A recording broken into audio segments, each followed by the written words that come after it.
नमस्कार। कभी सोचा है कि हमारा अगला जन्म क्या वो बस यूं ही हो जाता है या फिर इसके पीछे कोई हिसाब किताब है।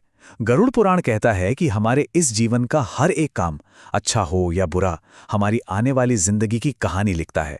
तो चलिए आज इसी कॉस्मिक लेजर, इसी ब्रह्मांडीय बहीखाते को समझने की कोशिश करते हैं। तो सवाल ये उठता है कि भाई अगर हमारे कर्म इतने जरूरी हैं तो इनका हिसाब किताब रखता कौन है? क्या सच में कोई कोई कॉस्मिक अकाउंटिंग सिस्टम है जो हमारे हर एक काम का, अच्छे और बुरे, सबका रिकॉर्ड रखता है? गरुड़ पुराण का ये जो श्लोक है ना, ये मानो इस पूरी फिलॉसफी की जड़ है। इसका मतलब साफ है, आखिर में जीत तो धर्म की ही होगी, सच की ही होगी। और यही यही वो मॉरल कंपस है जिसके आधार पर कर्म का पूरा सिद्धांत टिका है। मतलब अच्छा करोगे तो अच्छा मिलेगा और बुरा करोगे तो बुरा। तो देखिए, सबसे जरूरी बात जो समझनी है वो ये है कि हमारा कोई भी कर्म बेकार नहीं जाता। अच्छे काम करोगे तो उसका इनाम मिलेगा, अच्छी सेहत, अच्छी बुद्धि, खुशहाली के रूप में। और वहीं बुरे कर्मों के भी अपने नतीजे होते हैं जो अगले जन्म में हमारी जिंदगी पर असर डालते हैं। अक्सर लोगों को लगता है, अरे छिपकर कुछ कर लो, कौन देख रहा है, कोई गवाह तो है नहीं। लेकिन गरुड़ पुराण इस सोच को बिल्कुल बदल देता है। उसके हिसाब से इस ब्रह्मांड की नजरों से कुछ भी नहीं छिप सकता। हर एक काम, हर एक एक्शन दर्ज होता है। और मजे की बात यह है कि ये जो निगरानी का सिस्टम है ना, ये बड़ा ऑर्गेनाइज्ड है। ऐसा नहीं कि बस कुछ भी रैंडमली हो रहा हो। नहीं, हमारे हर काम पर, चाहे हम सबके सामने करें या अकेले में, नजर रखने के लिए 3 अलग अलग शासक हैं। और ये देखिए कितनी कमाल की बात है, कोई भी सिस्टम से बच नहीं सकता। जो आत्मज्ञानी हैं उनके शासक हैं गुरु, जो दुष्ट हैं, अपराधी हैं, उनका हिसाब किताब राजा करता है। और वो लोग जो छुप छुप कर पाप करते हैं, उनका हिसाब रखते हैं खुद सूर्यपुत्र यम।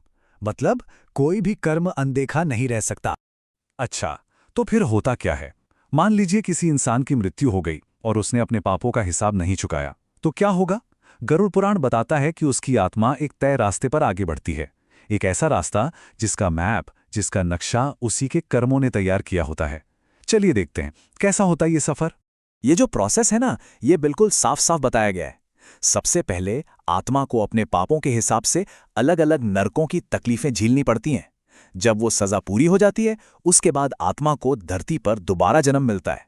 लेकिन इस बार एक फर्क है, उसके शरीर पर पिछले जन्म के पापों के साफ साफ निशान होते हैं।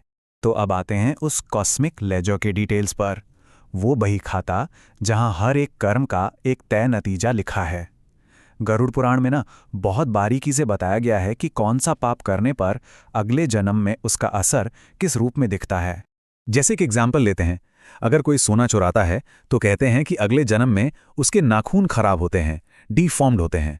और जो ज्ञान की चोरी करता है, मतलब किताब चुराता है, वो जन्म से ही अंधा पैदा होता है। आप देखिए, कर्म और उसके फल के बीच कैसा सीधा कनेक्शन है, एक तरह का पोएटिक जस्टिस। और ये सिर्फ चीजों की चोरी तक ही नहीं है, सामाजिक और नैतिक पापों के नतीजे तो और भी ज्यादा गंभीर बताए गए हैं। जैसे गुरु की पत्नी के साथ व्यभिचार करने वाले को त्वचा की बीमारी के साथ जन्म लेना पड़ता है। और जो लोग पापियों की संगत में रहते हैं, उनकी आत्मा को कीड़े मकोड़े जैसी निचली योनियों में जन्म मिलता है। यहां तक कि हमारे बोले हुए शब्दों का भी हिसाब होता है। गाय के बारे में झूठ बोलने वाला इंसान कहते हैं गूंगा पैदा होता है, और जिसे आमतौर पर झूठ बोलने की आदत हो, उसे अगले जन्म में हकलाने की दिक्कत होती है। और सुनिए, ये लिस्ट तो बहुत लंबी है। जो आग लगाता है वो जुगनू बनता है, कपड़े चुराने वाला बगुला, जहर देने वाला मोर। यहां तक कि अगर किसी ने दान का वादा किया और फिर मुकर गया तो उसे सियार की योनि में जन्म मिल सकता है। सोचिए, कर्मों का हिसाब कितना डिटेल्ड, कितना सूक्ष्म है। एक बात और समझनी बहुत जरूरी है, ये जो कॉज एंड इफेक्ट का प्रोसेस है ना, ये कोई वन टाइम इवेंट नहीं है। ये एक लंबा, बार बार चलने वाला साइकिल है। और ये तब तक चलता रहता है जब तक कि सारे कर्मों का हिसाब किताब बराबर नहीं हो जाता। देखिए, इस पूरी फिलॉसफी का मकसद सिर्फ डराना नहीं है, बल्कि यह समझाना है कि आत्मा इवॉल्व कैसे करती है। हर जन्म हमारे पिछले कर्मों का नतीजा है और साथ ही नए कर्म करने का एक मौका भी। और यह साइकिल तब तक चलता रहेगा जब तक आत्मा अपने सारे कर्मों के कर्ज से आजाद नहीं हो जाती।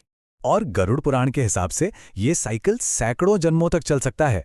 सोचकर देखिए, सैकड़ों बार। ये नंबर हमें बस ये एहसास दिलाता है कि ये कर्म चक्र कितना विशाल है, और ये हमें सोचने पर मजबूर करता है कि हमारा हर एक छोटा बड़ा काम कितना मायने रखता है। तो इस पूरी बातचीत का निचोड़ क्या है? द बॉटम लाइन वो है पूरी जवाबदेही, एब्सोल्यूट अकाउंटेबिलिटी। कोई भी काम, चाहे वो कितना भी छुपकर क्यों ना किया गया हो, उसका नतीजा तो मिलता ही है। इस फिलॉसफी के मुताबिक हम अपनी जिंदगी में जो कुछ भी एक्सपीरियंस करते हैं, चाहे वो सुख हो या दुख, अच्छी सेहत हो या बीमारी, वो सब हमारे ही पिछले कर्मों का फल है।